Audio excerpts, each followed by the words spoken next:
नमस्कार, आप देख रहे हैं ट्रायंगल न्यूज लखनऊ और मैं हूं मुकेश कुमार शुक्ला। बात करेंगे आज की टॉप स्टोरी जो लगातार पिछले 4 से 5 दिनों से लगातार चल रहा है, इंडिगो फ्लाइट की क्राइसिस के बारे में। देश भर में कई एयरपोर्ट्स पर यात्रियों की परेशानी बढ़ती जा रही है और हालात बस से बदतर होते दिख रहे हैं। आखिर इस संकट की असली वजह क्या है, किस तरह से यात्रियों पर इसका असर पड़ा है, चलिए पूरे मामले को विस्तार से जानते हैं। आखिर क्या है इंडिगो फ्लाइट की क्राइसिस, आखिर क्यों ऐसा हुआ, इसके बारे में विस्तार से जानने की कोशिश करते हैं।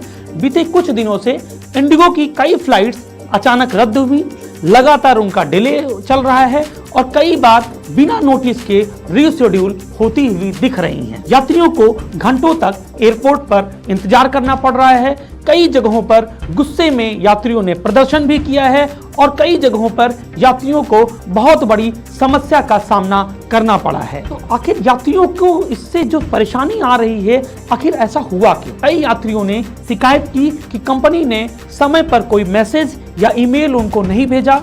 कुछ फ्लाइट्स टेक ऑफ टाइम से ठीक पहले ही रद्द कर दी गई। यात्रियों की शादी, मेडिकल अपॉइंटमेंट, बिजनेस मीटिंग, सबकी जो उनकी योजनाएं थी, किसी को बहुत इमरजेंसी काम से जाना था, सबकी जो उनकी योजनाएं थी वो हमेशा विफल होती हुई ही दिख रही हैं। एयरपोर्ट पर लंबी कतारें हैं, भीड़ और अफरा तफरी का माहौल बना हुआ है।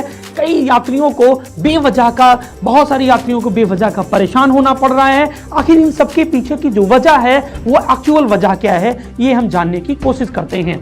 तो दोस्तों, रिपोर्ट के मुताबिक इस संकट के पीछे कई कारण बताए जा रहे हैं। जो पहला कारण निकल के आ रहा है वो ये आ रहा है कि DGCA के नए जो FDTL flight duty time limit का नियम है, जिनमें पायलट और क्रू की ड्यूटी और रेस्ट अवधि में जो बदलाव हुआ है, इस कारण से ये हुआ है। इंडिगो के पास इतने बड़े बदलाव के लिए तुरंत पर्याप्त बैकअप स्टाफ नहीं था। इसके चलते कई क्रू मेंबर्स समय सीमा पार कर गए और फ्लाइट्स को मजबूरन रद्द करना पड़ा। कुछ शेड्यूलिंग संबंधी तकनीकी खामियां भी सामने आई हैं, जिसका भी इंडिगो ने दावा किया है। सरकार और DGCA की जो कार्रवाई हुई है, उसमें DGCA ने इस मामले को गंभीरता से लिया है। इंडिगो मुख्यालय में अधिकारियों को तैनात किया गया है ताकि फ्लाइट शेड्यूलिंग, रेगुलेशन और रिफंड की मॉनिटरिंग सही से हो सके।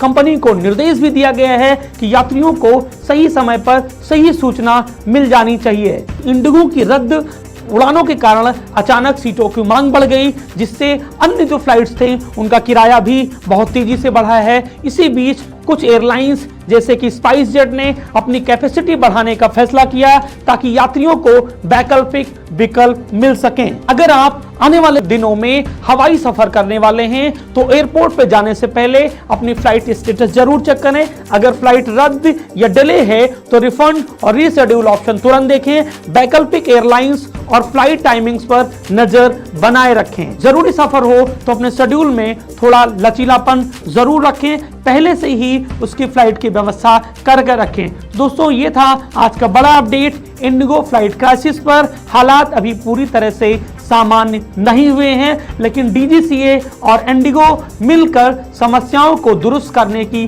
पूरी कोशिश कर रहे हैं। अगर आप ऐसे ही बड़े अपडेट्स सबसे पहले पाना चाहते हैं तो ट्रायंगल न्यूज को लाइक करें, शेयर करें और चैनल को सब्सक्राइब करना ना भूलें। मैं मुकेश शुक्ला, मिलते हैं अगले नए वीडियो में। तब तक के लिए देखते रहें ट्रायंगल न्यूज, सच के 3 आयाम। धन्यवाद।